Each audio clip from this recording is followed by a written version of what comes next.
April 19th, 2021, Fairfax, Virginia. My dear audience, as you most certainly already know, my name is Chris Troiano, and this is a lecture recital titled Expanding the Early American Brass Band Repertoire.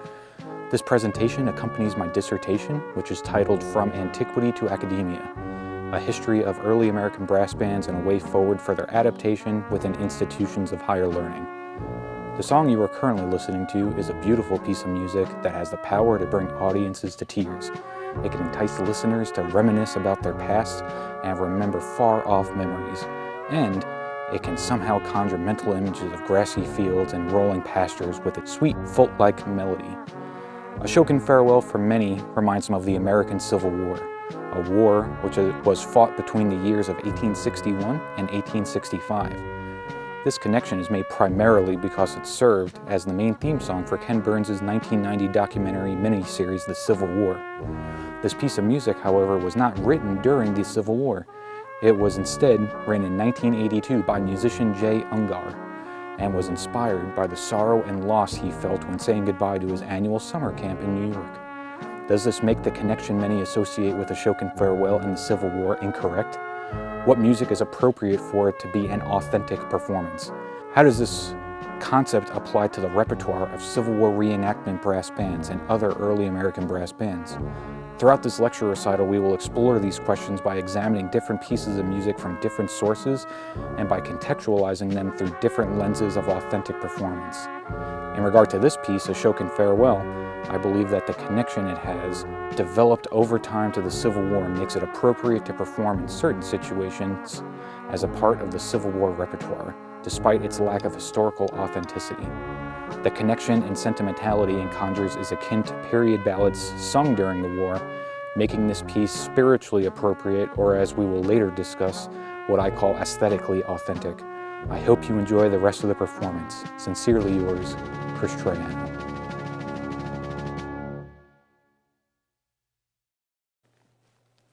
The term early American brass band is one I have coined that represents musical ensembles both in the present and in the past who perform musical selections and styles from the time of the American brass band movement. The American brass band movement refers to a period of time between 1835 and 1892, when brass bands were one of the dominant forms of musical entertainment and service in the United States. 1835 is the starting point for this movement because it was the year the first all-brass bands were formed in America, centering in New England and New York.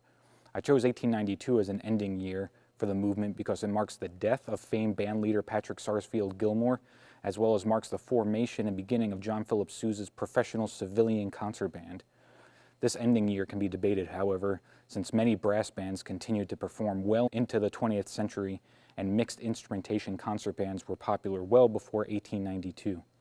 Although most early American brass bands exist today as Civil War style brass bands, the term is intended to include pre- and post-Civil War bands as well, including brass bands in the American West during the Gold Rush era and family brass troops and more.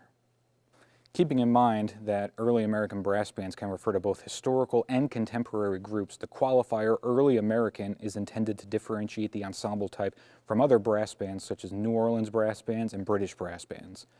British-style brass bands are becoming increasingly popular in the United States, especially at colleges and universities, and contain 28 musicians performing music designed to facilitate competition between other British-style brass bands. Simply referring to a group as a brass band or American brass band would likely result in people envisioning a British-style brass band in the United States, such as the James Madison University Brass Band or the Brass Band of Battle Creek. Although early American brass bands consist primarily of brass and percussion instruments, there are occasionally flutes and clarinets in these ensembles as well, especially in those that existed towards the end of the brass band period. Symphonic brass ensembles and brass quintets may occasionally perform music from the American brass band movement, but their ensemble tradition is firmly rooted in the orchestral tradition rather than the band tradition. Salvation Army brass bands were in the United States by 1880, but their repertoire and instrumentation is more closely related to British brass bands as well. Brass bands of the 19th century initially evolved from town militia bands and were utilized extensively throughout the Civil War as entertainment for both soldiers and civilians. Today, early American brass bands exist primarily as reenactment brass bands complete with Civil War period instruments and uniforms, though some have chosen to perform with either a post-war impression, civilian town band impression, or in modern concert attire with no visual historical impression at all. The 8th Green Machine Regiment Band is demonstrating each of these possibilities here today. As you can see, half of the band is wearing 19th century military uniforms, a style that can be worn by reenactment Civil War brass bands. Our band elects to wear green as a way to align itself with the George Mason University school colors, similar to how bands during the 1860s would wear uniforms to reflect the regiment that they were attached to. Though not worn by a historical band specifically, these green uniforms were worn by the 1st and 2nd United States sharpshooters and used as an early form of camouflage during the Civil War. This is another example of what I mentioned earlier as being aesthetically authentic, meaning likely intentions of this period are being adapted to a contemporary environment. Moving along, you can see that myself and a number of the members of the band are wearing what we could call a town band or civilian band impression. My clothing, complete with a hand-sewn coat, vest, shirt, and trousers, could be considered more accurate or authentic to the period, while the modern tuxedos with period hats and ties worn by my colleagues is another viable option for civilian bands as well, especially those who are still growing or early in their formation. Our conductor, Stephen Canastraci, is wearing all black to demonstrate a contemporary non-impression. Groups such as the Americas Brass Band, Chestnut Brass Company, and Saxton's Cornet Band now perform in this all-black attire. Stephen is also conducting the group with a 19th century brief production conductor's baton made of rosewood by Garmin Bowers. In regard to the selections of repertoire specifically, many bands choose to only perform period band arrangements read from copies of the original band books. We know that these are exact arrangements played by bands of the period and can be viewed as the most authentic repertoire that can be performed today. We will now perform one such piece that was published in 1853 as part of G.W.E. Friedrich's Brass Band Journal. Old Dog Tray will be performed in its entirety and demonstrate the practice of an early American brass band performing a period band arrangement as it was published on period instruments of the time. This music was found in the Library of Congress website and is available to everyone for free. Enjoy.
Many bands have the ultimate goal of performing on historical 19th century brass instruments, but some perform on reproductions or modern instruments depending on their budget and accessibility to period horns. Period instruments are quite rare and therefore relatively expensive. Many bands choose to perform on modern instruments for these reasons. And if you want to view this decision from an aesthetically authentic perspective, we can say that in the 19th century, bands were playing on the best instruments at that time. Playing on modern instruments today is playing on the best instruments available in the 21st century. We will primarily perform on authentic and reproduction period instruments for this recital, but will now switch to the modern counterparts of our instruments to demonstrate the timbral differences between period instruments and modern instruments. Modern instruments are obviously more common and comparatively easier to acquire than period instruments. For example, the E-flat alto horns we will use are instruments that are utilized in British-style brass bands. The E-flat trumpet is an instrument that can be owned by freelance musicians or college students.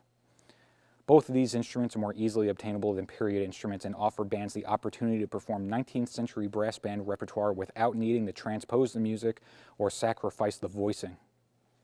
If a school has a British-style brass band, many of the instruments found in that ensemble can be used to play 19th century American brass band repertoire. This exact formation was used by Gil Klein at Humboldt State University with the British-style Humboldt Bay Brass Band, doubling as the early American-style Fort Humboldt Brass Band. Please enjoy this excerpt of the period band arrangement of Old Dog Tray being played on modern instruments.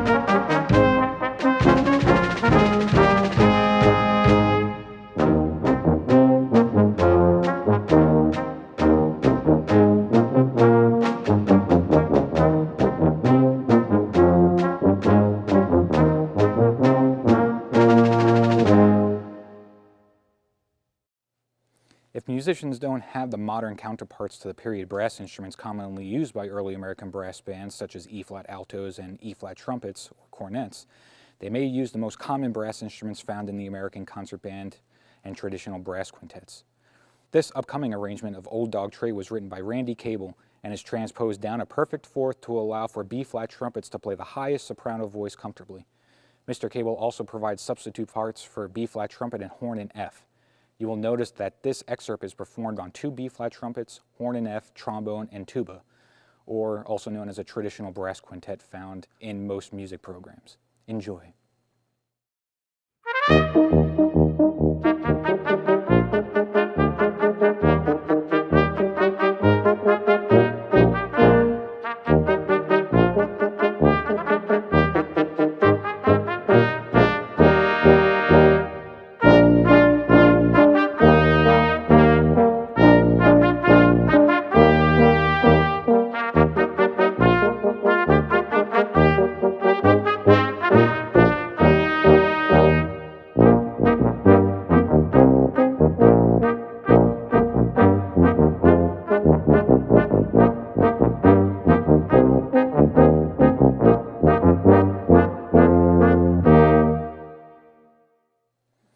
In band historian Dr. Philippa Burgess's research of 30 19th century brass band concert programs, she noticed that 55% of them contained vocal soloists with brass band accompanying, and 40% of them contained brass solos performed by band members in front of the band.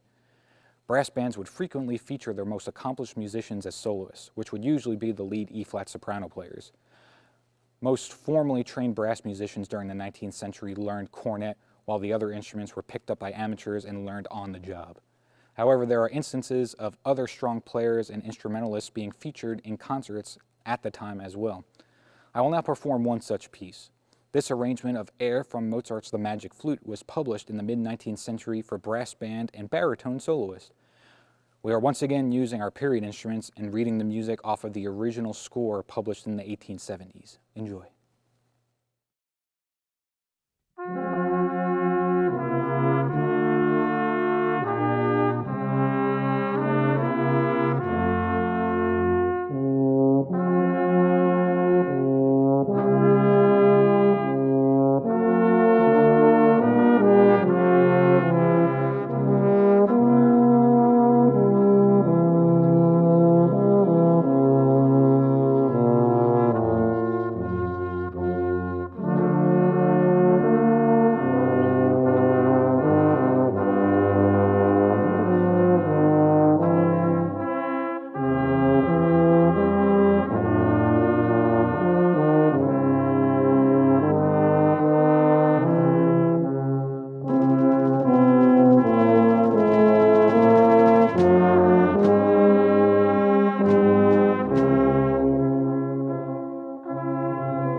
Many popular parlor songs of the time, particularly ballads, were arranged for brass bands in the 19th century.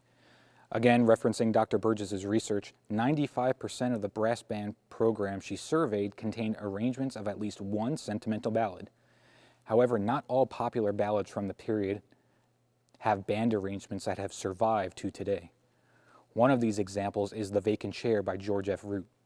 Since this piece was written in 1862 and was popular among soldiers and civilians during the period, it is often regarded as being authentic when brass bands perform this piece, despite not having a surviving 19th century brass band arrangement. Allowing modern arrangers to create new arrangements of period songs that do not have period band arrangements opens a significant amount of potential repertoire. This approach blends the concepts of historical authenticity and aesthetic authenticity because the music is of the period and likely was played by brass bands at the time, but modern arrangements must be constructed to be able to experience the music in that original way. To hear one such project, here is Federal City Brass Band leader Yari Villanueva's period-appropriate contemporary arrangement of George F. Root's 1862 ballad, The Vacant Chair.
Home Sweet Home was a very popular song during the American Civil War, and there are surviving 19th century brass band arrangements of this tune.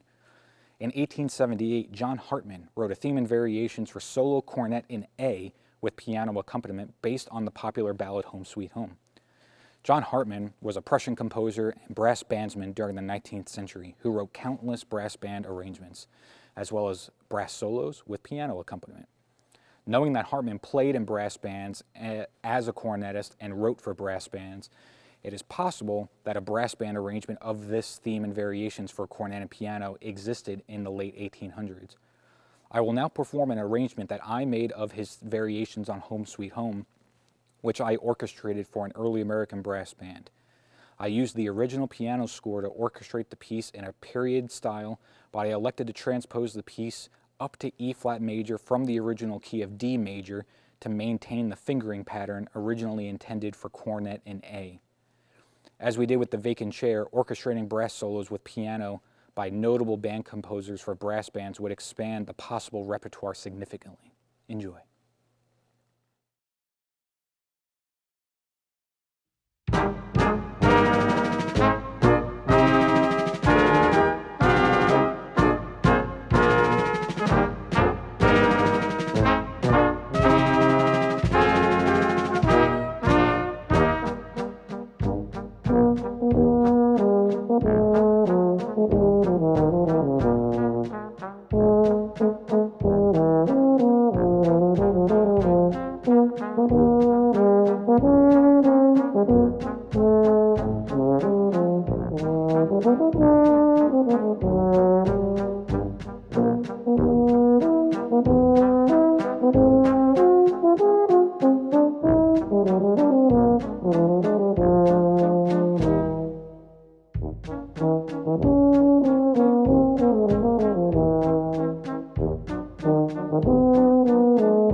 Was performing a contemporary arrangement of variations on Home Sweet Home written in 1878 by a brass composer much different from playing the vacant chair?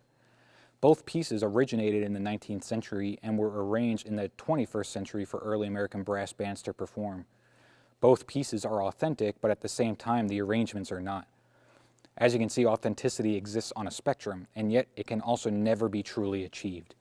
By making informed decisions and having reasonable intent, the possibilities of how to give an authentic performance expands and can give audiences and performers a new and unique perspective, perhaps even more so than a band that restricts itself to only one source of repertoire.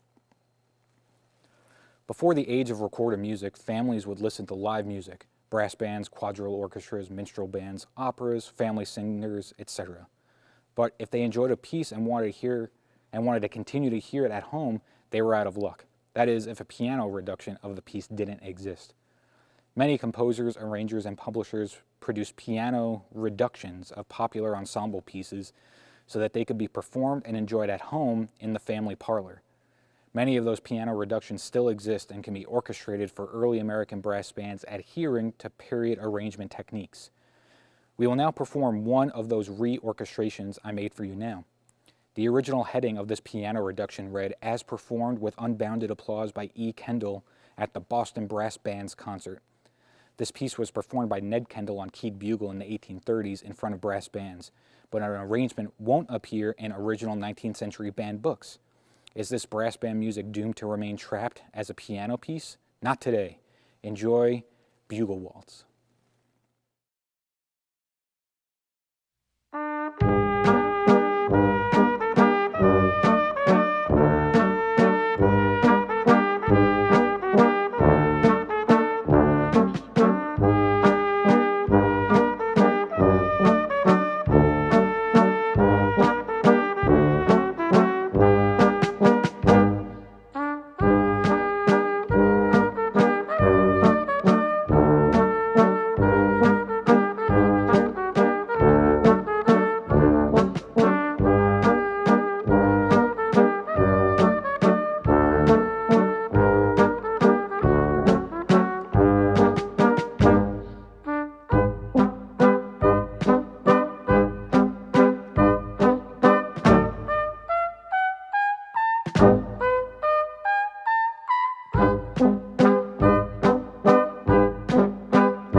I believe that there is a place for both areas of authenticity, both historical and aesthetic, and one is not better or more correct than the other.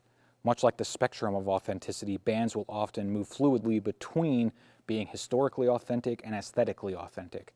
This is, again, because achieving true authenticity is impossible as 21st century beings.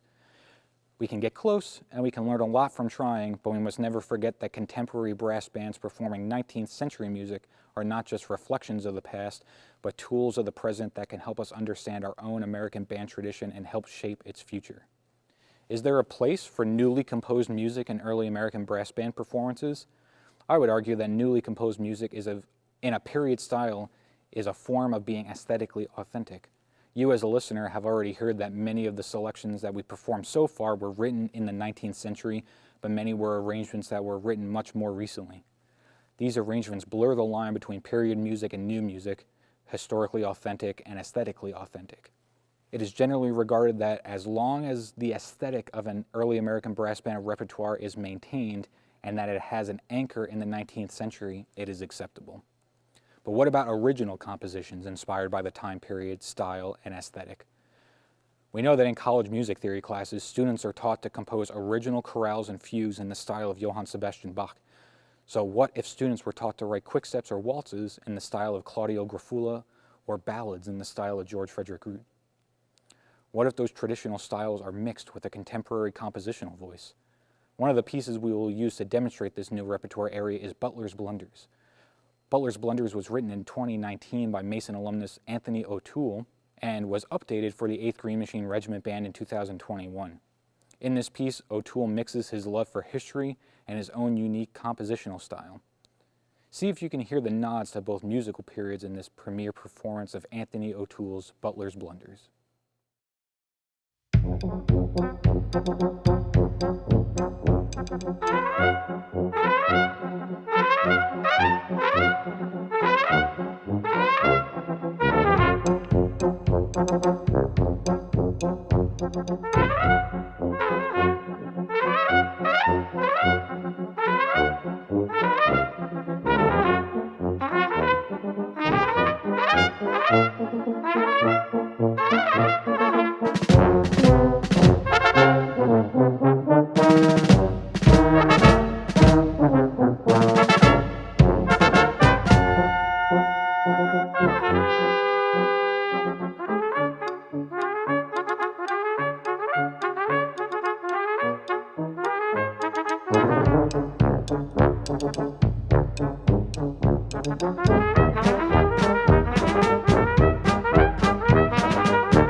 We at last come to the end of the program.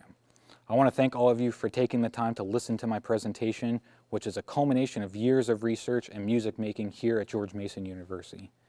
Thank you to Stephen Canestraci and the members of the 8th Green Machine Regiment Band for collaborating with me for this lecture recital, and to Josh and the Green Machine Media and Hilton Performing Arts Center staff for helping me capture it. Thank you to my friends within the field of the early American brass band, B.J. Pino, Yari Villanueva, Michael O'Connor, Mark Elrod, Sam Loudenslager, and so many more. I'm sorry I can't name everyone. I want to thank my euphonium professor, Dr. Mark Jenkins, for all of his knowledge, guidance, and patience the last 6 years. Thank you to Dr. Michael Nickens for all of your support with my research, the regiment band, and for your encouragement to expand my horizons. To my wife and family, thank you for the love and support through the many degrees and all the nerdy brass stuff. This final piece was arranged by Mason alumnus Andrew Velez, specifically for closing out this recital. Throughout the American brass band movement, it was common to arrange popular songs of the day for brass band. Some sentimental tunes would get a style upgrade in the process, such as when the tune, Dear Mother, I've Come Home to Die, became Dear Mother, I've Come Home to Die Quickstep. Much like marching bands and pep bands today, brass bands in the 19th century knew what the people expected to hear and were sure to entertain them with the latest songs and medleys of the day. What better way to follow that spirit and idea than to arrange a popular song of today for early American brass band? I think many of you will recognize this 2014 hit by Sia, though with the vintage twist a la postmodern jukebox. Thank you again for tuning in, and enjoy our version of Chandelier. Thank you.